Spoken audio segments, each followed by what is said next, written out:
My name is Audine Banks Ballman now. Little Jean just recognized me.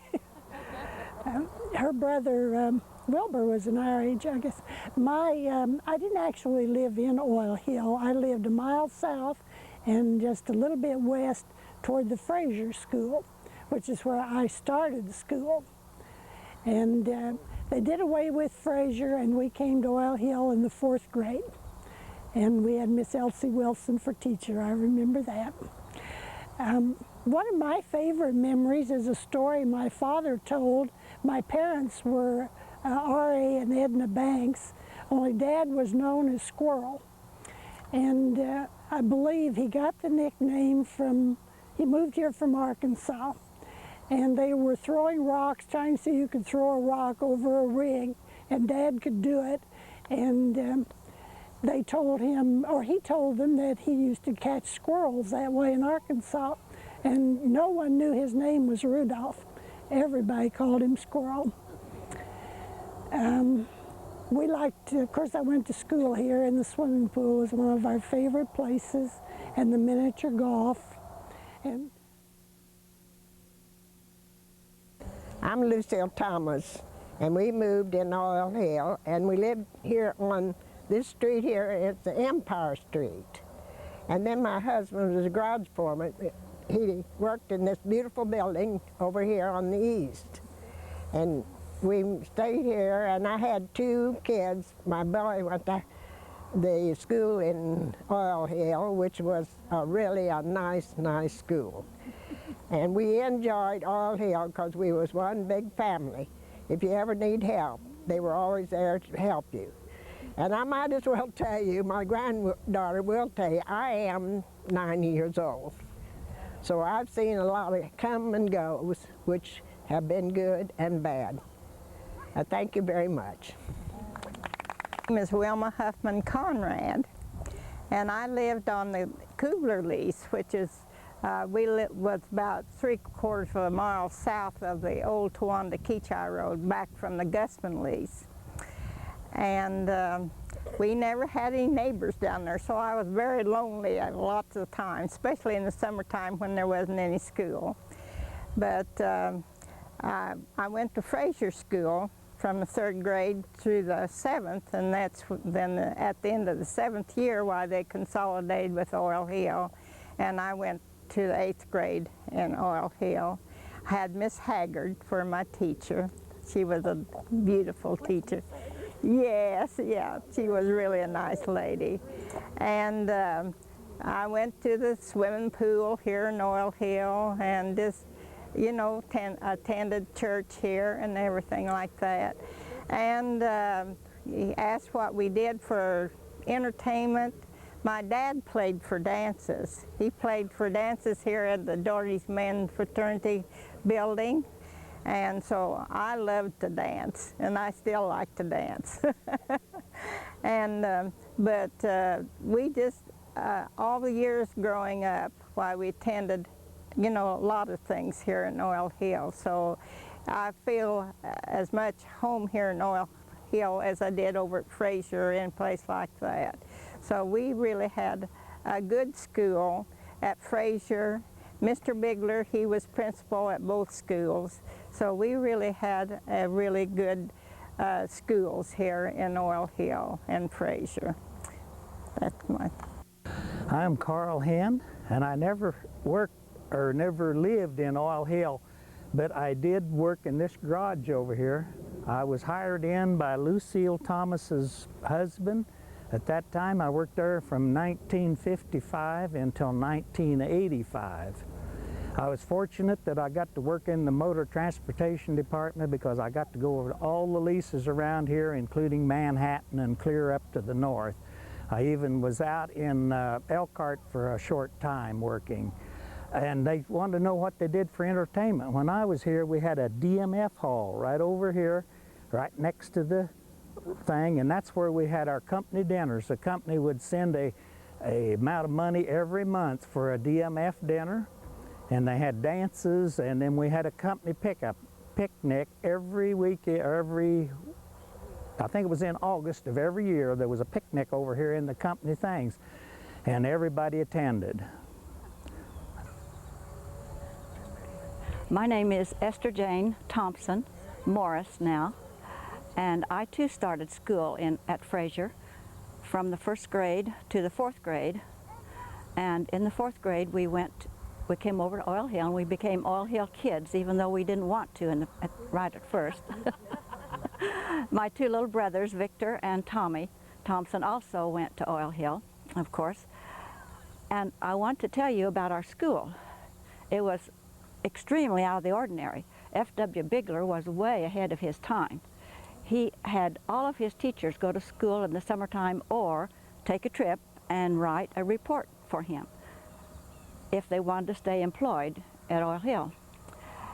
And when we were in the 5th grade, 5th, 6th, 7th, and 8th, we had departmentalized classes.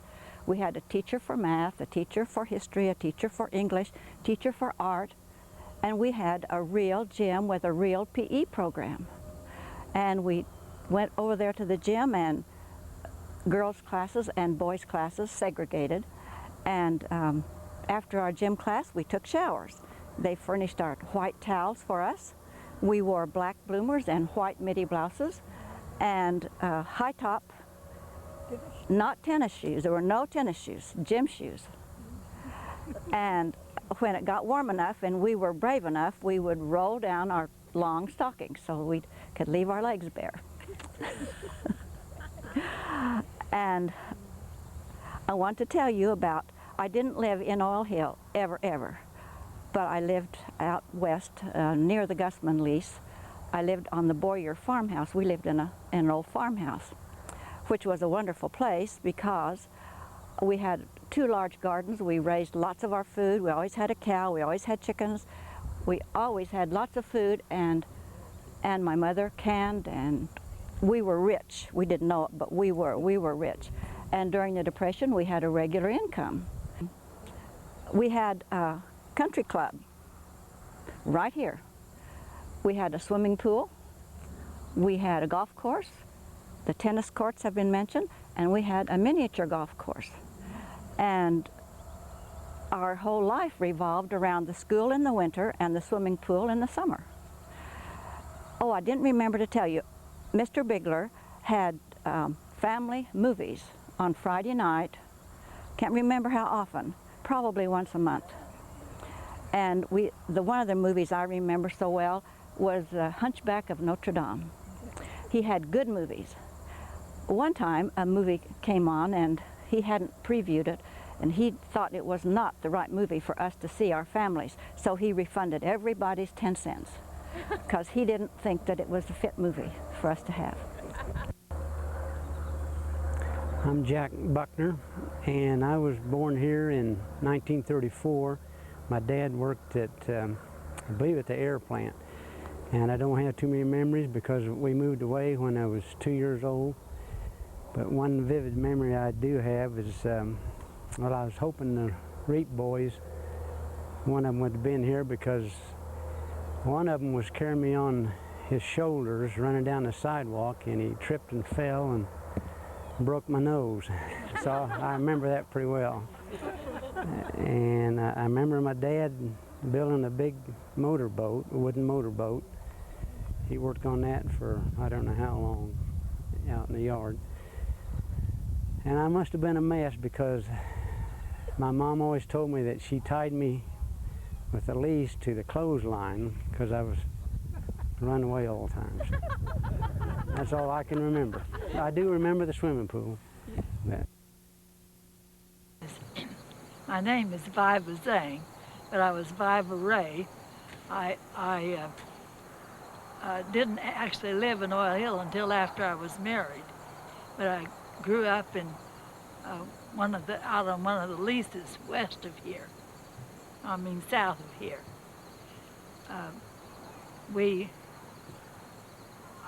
I guess my very best memory, and I have lots of them, but my very best memory is that I was privileged to bring my children up in this town.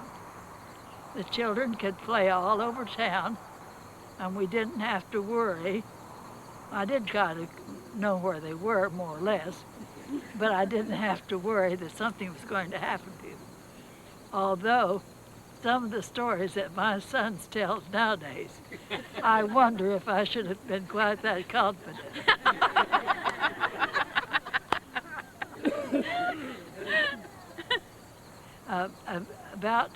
I lived on 20 Fairpoint, and that's one block down the street from this corner, one block down the street, and then one block south. And the the grocery store was on the corner. Right back of the grocery store was Scoop Hartnett's house, and we lived next door to Hartnett's. And as far Joy and I, my daughter Joy is here, Joy Leatherman, and we were talking the other night. As far as I know, I think that Mrs. Caldwell and I are the only two people who lived in that block, either both on Empire or on Pierpoint, that is still living. Mrs. Caldwell is 101, as you saw by the paper, and I'll be 90 in February if I live that long. I did teach school. I lived in Oil Hill 17 years over in that house, and then in 1952, I started teaching in the Oil Hill School. I had taught in the country before I was married, and I taught 6 years in the old school, and then 20 years altogether in this school and the present Oil Hill School. My name is Betty Doan Hen, and although my father did not work for city service, we lived close enough to a friend that I was able to go over to the swimming pool in Oil Hill, and it was a lot of fun, but I had to always go with my friend because you couldn't go by yourself unless you were with someone who worked for city service. My husband was employed by city service, and the Doherty Men's Fraternity would send money for picnics and so forth, and when our children were little, we certainly enjoyed going out and having fun with the picnics and so forth. It was a family time. And Mrs. Zhang, I do believe that you had all 6 of my children in Oil Hill School, and I don't know how you put up with them all that time. Okay, my name is Dale Rickabaugh. My wife, Mary Lou, right here. And I lived here and worked for City Service Company back in the early 50s. And we now live in Arizona, and we were on a trip through to head on up into Minnesota. And we heard about this, so we stopped off to see what it's all going about. We used to live over that way, and I remember one of the incidents where we had a fenced-in backyard, and right near was an oil well. And of course, oil wells get a little messy at times, if you all remember those and around them. And one time our son dug underneath the fence, and we didn't know it until one of the pumpers came by with this black thing in his pickup and said, does this belong to you? And we didn't want to claim it at the time. We felt like telling him, well, you found it, you keep it, because he'd wandered out there. He's a little kid. He wandered out there and was playing and got that oil all over it.